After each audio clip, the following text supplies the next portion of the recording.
ഞാൻ 11 pageants totally ഈ miss Queen of India കൂടെ പറയുകയാണെങ്കിൽ 11 പാജൻസ് ചെയ്തിട്ടുണ്ട്. ആൻഡ് ഏറ്റവും കൂടുതൽ വ്യത്യാസം എന്ന് പറയുകയാണെങ്കിൽ നമുക്കിവിടെ ₹1 പോലും ഗ്രൂമിങ് ഫീ ആയിട്ട് ചാർജ് ചെയ്യുന്നില്ല. ഫസ്റ്റ് ഓഫ് ഓൾ, കാരണം പല പാജൻസിലും ഒരുപാടധികം പൈസ കൊടുത്തിട്ടാണ് ഇന്നും കുറേ പെൺകുട്ടികൾ പോകുന്നത്. ആൻഡ് ₹1 കൊടുത്തില്ലെങ്കിൽ പോലും നമുക്ക് ഇടുന്ന ട്രീറ്റ്മെൻറ്റിലോ നമുക്ക് ഇടുന്ന ഗ്രൂമിങ് പ്രോസസ്സിലോ പ്രൊഡക്ഷൻ വാല്യൂലോ ക്രൗൺസിലോ പ്രൈസസിലോ ഒരു രീതിയിലും ഒരു കൈൻഡ് ഓഫ് കോംപ്രമൈസും ഇല്ല എന്നുള്ളതാണ് അതിന് ഏറ്റവും വലിയ പ്രത്യേകത.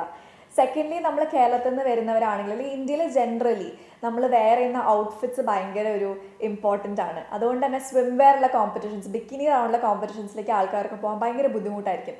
പക്ഷേ Pegasus is the only organisation ഇവരുടെ ഇൻ്റർനാഷണലും നാഷണൽ പാജൻസിലും ബിക്കിനി റൗണ്ടേ ഇല്ല.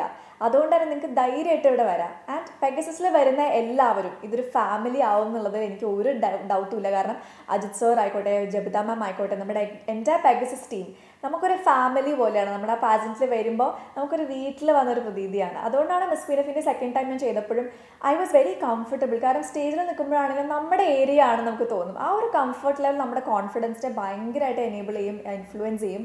ആൻഡ് നിങ്ങൾ എന്തെങ്കിലും ഒരു ദിവസം നിങ്ങൾക്ക് പാജൻസ് ചെയ്യണം എന്ന് ആഗ്രഹം ഉണ്ടെങ്കിൽ ഞാൻ എപ്പോഴും റെക്കമെൻഡ് ചെയ്യുന്ന ഒരു പാജൻറ്റാണ് പെഗസസിൻ്റെ പാജൻസ്.